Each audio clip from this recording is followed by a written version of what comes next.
नमस्कार, आप देख रहे हैं सिटी पोस्ट लाइव और मैं हूं रवि। बिहार सरकार द्वारा पंचायत स्तर पर जनता की समस्याओं के त्वरित समाधान के लिए चलाए जा रहे सहयोग शिविर के बीच बेगूसराय में एक ऐसा मामला सामने आया है जिसने प्रशासनिक व्यवस्था और सरकारी दावों पर सवाल खड़े कर दिए हैं।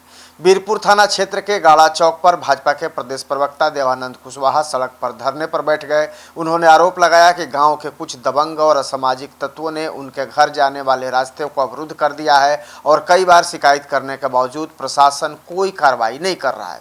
दरअसल मुख्यमंत्री सम्राट चौधरी के निर्देश पर बेगूसराय जिले के 18 प्रखंडों में पंचायत स्तर पर सहयोग शिविर लगाए जा रहे हैं, जहां लोगों की समस्याओं का मौके पर समाधान करने का दावा किया जा रहा है। बीरपुर प्रखंड के नौला पंचायत में भी ऐसा ही शिविर आयोजित किया गया था, लेकिन इसी दौरान भाजपा नेता का सड़क पर धरने पर बैठना पूरे इलाके में चर्चा का विषय बन गया।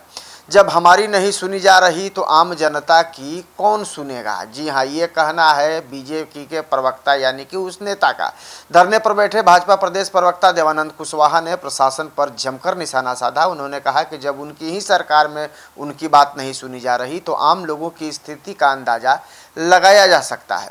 उन्होंने कहा कि वर्षों से गांव और समाज के विकास के लिए उन्होंने अपनी जमीन देकर रास्ते बनवाने का काम किया, लेकिन आज उन्हीं के घर जाने वाले रास्ते को जबरन बंद किया जा रहा है। भाजपा नेता ने आरोप लगाया है कि गांव के कुछ दबंग लोग पीडब्ल्यूडी की जमीन को अपनी निजी जमीन बताकर रास्ता रोक रहे हैं। देवानंद कुशवाहा ने कहा कि कई बार बीरपुर थाना अंचल कार्यालय, डीएसपी और जिला प्रशासन को आवेदन दिया गया, लेकिन कोई ठोस कार्रवाई नहीं हुई। प्रशासन की लगातार अनदेखी के कारण उन्हें सड़क पर उतरकर धरना देने के लिए मजबूर होना पड़ा। रास्ते पर लकड़ी गिराकर रोका गया आवागमन। जी हां, ऐसा आरोप लगाया है। भाजपा नेता ने आरोप लगाया है कि राम कुमार और विनोद कुमार नामक लोगों ने रास्ते पर लकड़ियां गिराकर पूरी तरह आवागमन बाधित कर दिया है। उन्होंने बताया कि इस जमीन की पहले मापी हो चुकी है और प्रशासन की ओर से अतिक्रमण हटाने की कार्रवाई भी की गई थी, लेकिन बाद में फिर से रास्ता बंद कर दिया गया। उनका कहना था कि यह सिर्फ रास्ते का विवाद नहीं बल्कि दबंगई और प्रशासनिक लापरवाही का मामला भी है। उन्होंने आरोप लगाया है कि दबंग तत्व खुलेआम कानून को चुनौती दे रहे हैं, लेकिन प्रशासन पूरी तरीके से मूक दर्शक बना हुआ है। उन्होंने गणासा और भाला से हमला करने का भी आरोप लगाया है। धरने के दौरान भाजपा नेता ने एक और गंभीर आरोप लगा दिया।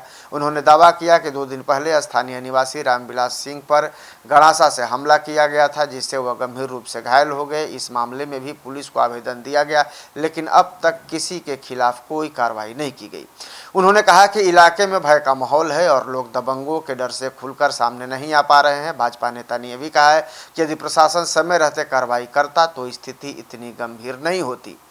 3 घंटे तक हाई वोल्टेज ड्रामा चला। जी हां, घटना की सूचना मिलते ही बीरपुर थाना पुलिस और अंचल अधिकारी मौके पर पहुंचे। सड़क पर बैठे भाजपा नेता को समझाने की कोशिश की गई, लेकिन वह अपनी मांगों पर अड़े रहे। करीब 3 घंटे तक चले इस हाई वोल्टेज ड्रामे के कारण इलाके में लोगों की भी भीड़ जुट गई और यातायात भी प्रभावित हुआ। आखिरकार अंचलाधिकारी भाई वीरेंद्र ने आश्वासन दिया कि रास्ता अवरुद्ध करने वाले लोगों के खिलाफ एफआईआर दर्ज की जाएगी और जल्द ही रास्ता खाली कराया जाएगा। प्रशासन के इस आश्वासन के बाद भाजपा नेता ने अपना धरना समाप्त किया। प्रशासनिक दावों पर भी उठे सवाल। इस घटना के बाद बिहार सरकार के सहयोग शिविर यानी कि अभियान पर भी सवाल उठने लगे हैं। स्थानीय लोगों का कहना है कि जब सत्ता पक्ष के नेता को अपनी समस्या के समाधान के लिए सड़क पर बैठना पड़ रहा है तो आम लोगों की समस्याओं का समाधान किस तरीके से होगा। फिलहाल पुलिस और प्रशासन पूरे मामले की जांच में जुटा है। वहीं इलाके में तनाव को देखते हुए सुरक्षा व्यवस्था भी बढ़ा दी गई है। अब देखना होगा कि प्रशासन अपने आश्वासन पर कितनी तेजी से कार्रवाई करता है, क्योंकि सरकार में ही अपने नेता का नहीं सुना जाना और दबंगों का हावी होना अपने आप में एक बड़ा सवाल है। आपको ये खबर कैसी लगी? इसे ज़्यादा से ज़्यादा शेयर करें, लाइक करें और कमेंट में अपनी राय जरूर दें। धन्यवाद।